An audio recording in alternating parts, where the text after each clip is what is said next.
Telugu digital media network లో political కేటగిరీలో number 1 కేవలం 72 గంటల్లో 1,50,00,000 వ్యూస్ పైగా పాపులర్ టీవీ నెట్వర్క్. నమస్కారం అండి, మీ పేరు? నా పేరు రేణుక అండి. ఏం చేస్తుంటారమ్మా? నేను ప్రజెంట్ గృహిణి అండి. ఎంతమంది పిల్లలమ్మా? 2 బాబులండి. 2 బాబులు.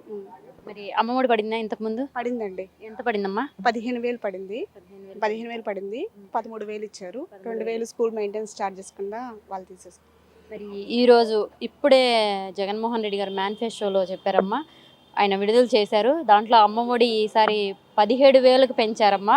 ఇంతకుముందు 15,000, 15,000లో 2,000 స్కూల్ మెయింటెనెన్స్కి తీసేసి 13,000 వేశారు తల్లి అకౌంట్లో. ఇప్పుడు 17,000 చేశారమ్మా. మీకు ఎలా అనిపిస్తుంది? చాలా ఆనందంగా ఉందండి. ఎందుకంటే ఈ రోజుల్లో చదువు అనేది చాలా వరకు ఫీజెస్ రూపంలో కానీ పుస్తకాల రూపంలో కానీ చాలా అమౌంట్లు పెరిగినాయి. అలాంటి మా ప్రీతమ నాయకుడు జగన్మోహన్ రెడ్డి గారు ఇలాగ మా కోసం ఆలోచించి ఒక 2,000 పెంచడం చాలా ఆనందదాయకంగా ఉంది. అంతేకాదండి, ఆయన మేనిఫెస్టో ఇవాళ కూడా మేము చూసాము. మేనిఫెస్టోలో కూడా ఇదివరకు నార్మల్గా వైఎస్ఆర్ చేయూత అని మా మమ్మీ గారికి వచ్చిందండి. మా మమ్మీ గారికి వచ్చి 18,750 రూపాయలు వచ్చింది. ప్లస్ ఇప్పుడు ఆయన ఎంతో ఆశాజనకంగా ఆ అమౌంట్ కూడా చాలా వరకు ఉపయోగపడుతుందండి. మా మమ్మీ గారు ఉన్నారు, మా మమ్మీ గారు షాప్ పెట్టుకున్నారు. దానివల్ల చాలా ఆనందంగా కూడా ఉంది. దానివల్ల ఏంటంటే ఒక గృహిణి కూడా ఒకళ్ళ మీద డిపెండ్ అవ్వకుండా తనంతటా తాను బతకగల స్టేజు చేయగలది ఎవరంటే మన జగన్మోహన్ రెడ్డి గారే అండి. ఆ విషయంలో చాలా ఆనందంగా ఉంది. అది ఇప్పుడు వచ్చి ఇదివరకు 18,750 రూపాయలు ఉన్న చేయూత పథకం ఇప్పుడు వచ్చి 30,000 చేశారండి.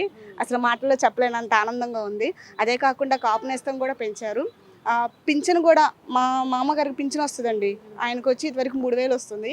ప్రజెంట్ ఇప్పుడు అది 3,500 పెరిగింది. 2 దఫాలుగా పెంచుతామన్నారు, ఒక్కసారే కాదు? అవునండి, అది 2 విడతలుగా పెంచుతామన్నారు. అది కూడా చాలా ఆనందంగా ఉందండి. మరి వైఎస్ఆర్ వడ్డీ రుణాలు అంటే డ్వాక్రా మహిళల రుణాలు కూడా మళ్ళీ 4 విడతలుగా మాఫీ చేస్తామంటున్నారండి. అది ఎలా అనిపిస్తుందండి? మరి గతంలో రుణమాఫీ చేస్తా ఉన్నారండి, 4 విడతలుగా చేశారండి. 2,000 చొప్పున కట్ అయిందండి. 2,000 చొప్పున పడింది. మనిషికి వచ్చి 10 మంది గ్రూప్స్ కదండి. గ్రూప్ సబ్జెక్ట్ వాళ్ళు ఎంత తీసుకుంటే అంత, వాళ్ళు ఎంత తీసుకుంటే దాని మీద అంతగా డిపెండ్ అయి పడింది. ఒక్కొక్క గ్రూప్కి ఒక్కొక్కలాగా ఎంత ఉందో వాళ్ళకి అంత ఒకళ్ళేమో 70,000 తీసుకున్నారు అనుకోండి, వాళ్ళకి దానికి సంబంధించినంతగా అలాగా చేయడం జరిగింది. కానీ ఈ రోజు ఎలాగైనా సరే ఆయన హయాంలో, రాజశేఖర రెడ్డి గారి హయాంలో ఆయన తనయుడిగా మొదలుపెట్టిన మా జగన్మోహన్ రెడ్డి గారు ఇలా పెంచడం చాలా ఆనందంగా ఉందండి.